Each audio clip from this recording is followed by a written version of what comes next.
Item hashtag SCP-166. Object Class Euclid. Special Containment Procedures. SCP-166 is contained in Biocontainment Zone C at Site-19, which has been modified to include a hermetically sealed antechamber and an industrial-strength air purifier. Containment staff must wear the specially designated 166 biohazard suits at all times when inside SCP-160 SAXS containment area.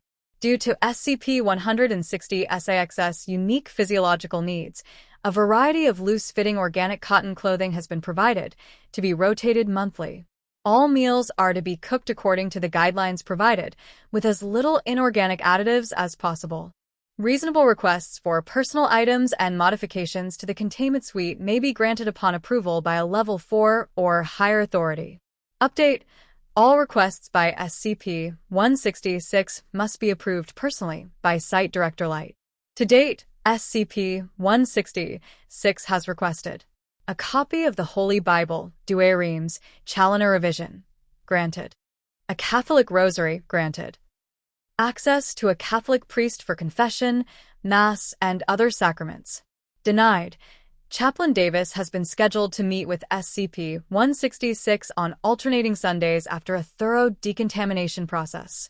Various books and magazines, mostly religious in nature, granted, pending review and approval of contents. A telephone with which to contact the abbess of the Our Lady of Mercy Convent in County Galway, Ireland. Denied. Granted. Overruled by order of the site director. Denied. Description: SCP-166 is a European female human in its late teens with ungulate features, possessing antlers, hooved feet, and a short tail reminiscent of Rangifer tarandus, common reindeer. Despite these obvious abnormalities, DNA analysis reveals no abnormal genetic traits. Within a 15-meter radius of SCP-166, artificial objects gradually return to an unworked state. Higher complexity objects like electronics or vehicles are affected quicker, with degradation of their metallic components causing catastrophic structural failure in a matter of hours. Rudimentary materials, such as stone buildings or products made of organic materials, decay at a virtually imperceptible rate. Within the same radius, plant life will begin to sprout, often growing in improbable places, such as out of security cameras or ID scanners. SCP-166 possesses a possibly anomalous sensitivity to artificial material and pollutants, with inhalation or contact causing pressure ulcers and symptoms of acute asthma attacks. In one case, physical proximity to a smoker caused SCP-166 to undergo a severe asthma attack, even though the doctor at the time had not smoked a cigarette for 3 weeks. Discovery: SCP-166 was discovered at the Our Lady of Mercy Convent in County Galway, Ireland, where it had lived since infancy.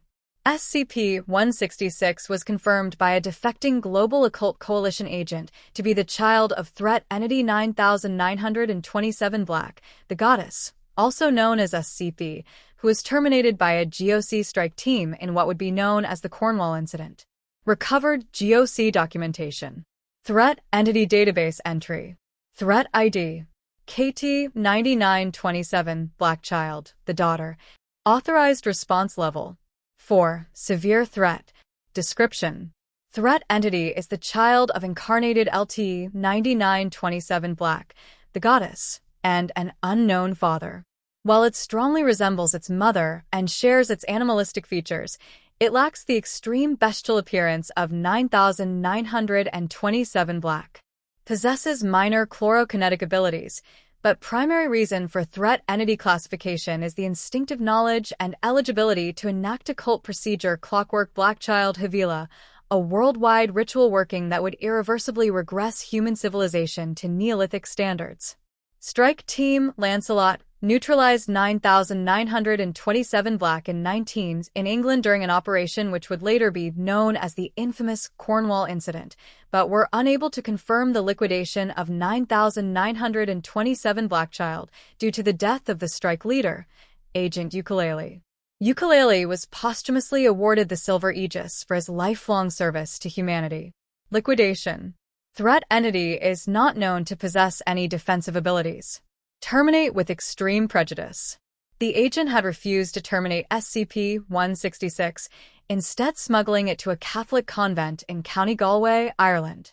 It lived there until the age of 12, at which point a visitor to the convent accidentally witnessed SCP-166 and reported it to authorities.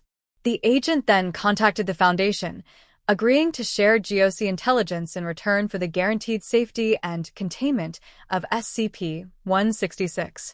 Further details are classified. Addendum 166.1. Chaplain Davis, Biweekly Interview. Davis: Good morning, child. SCP-166. Good morning, Father. Davis: As usual, I have to remind you that due to our environment, the seal of confession will not take place unless specifically invoked. Even then, details of our conversation can be unsealed if they're determined to be essential. Understand?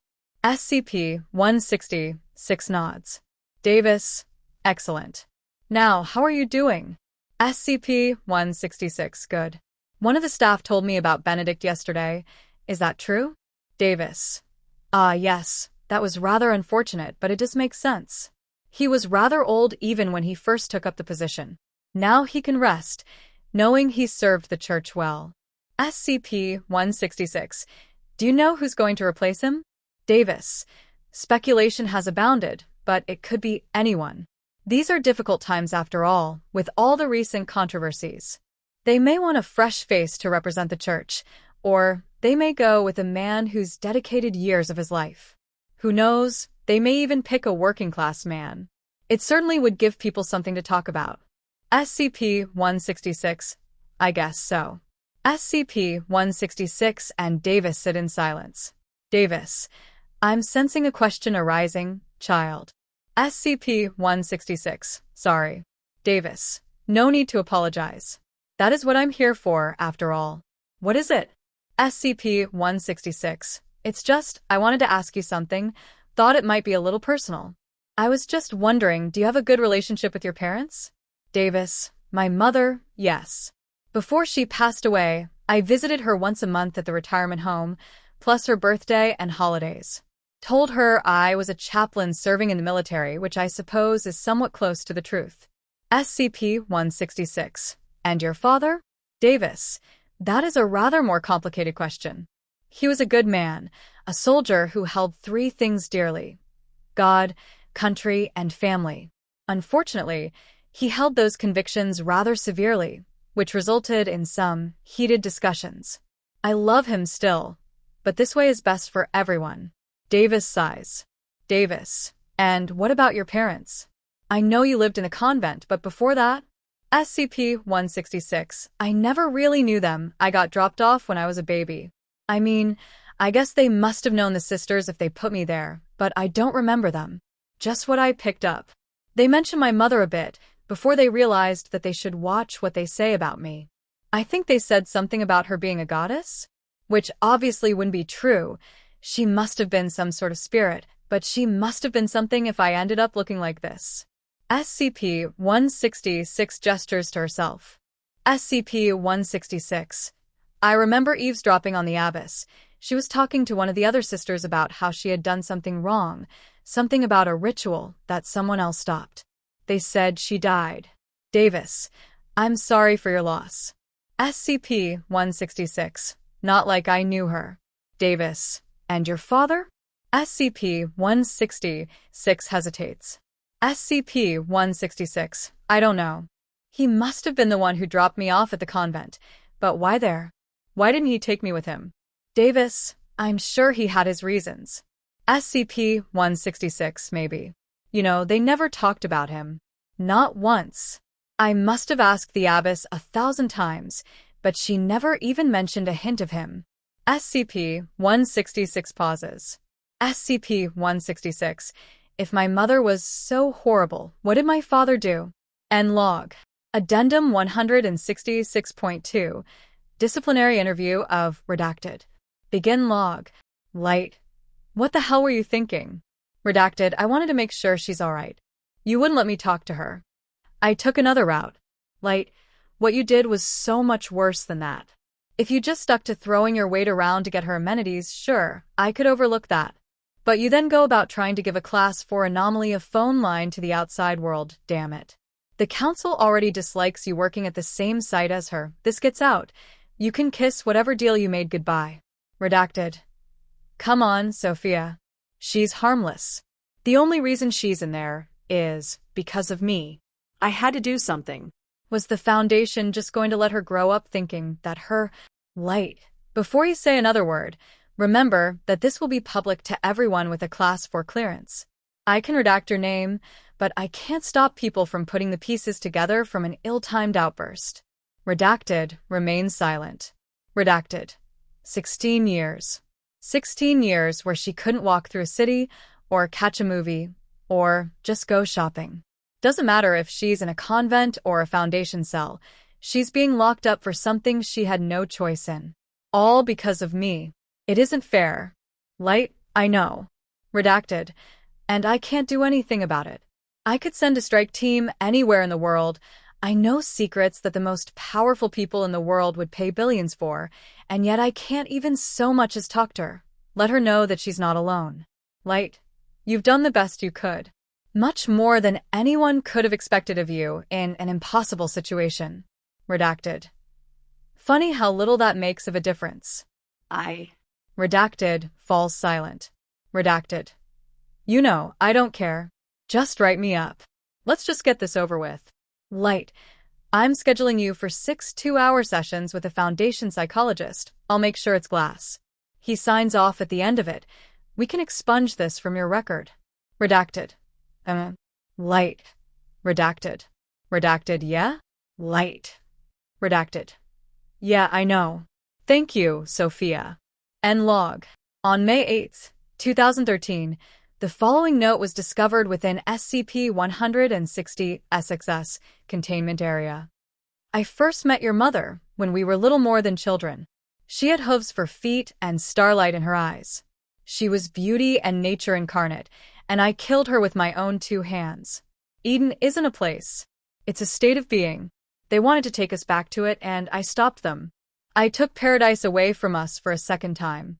I have never regretted my actions on that day, except one. That when you first met me on that day, you saw your father put a bullet into the head of your mother. I make no excuses, only explanation. You may not have even remembered it, but I'm telling you now in the hope you understand why I did what I did. I hope you forgive me. I love you. I wish I could have done more for you. The best I could do was leave you in the hands of kind and loving people and hope they would raise you in my place.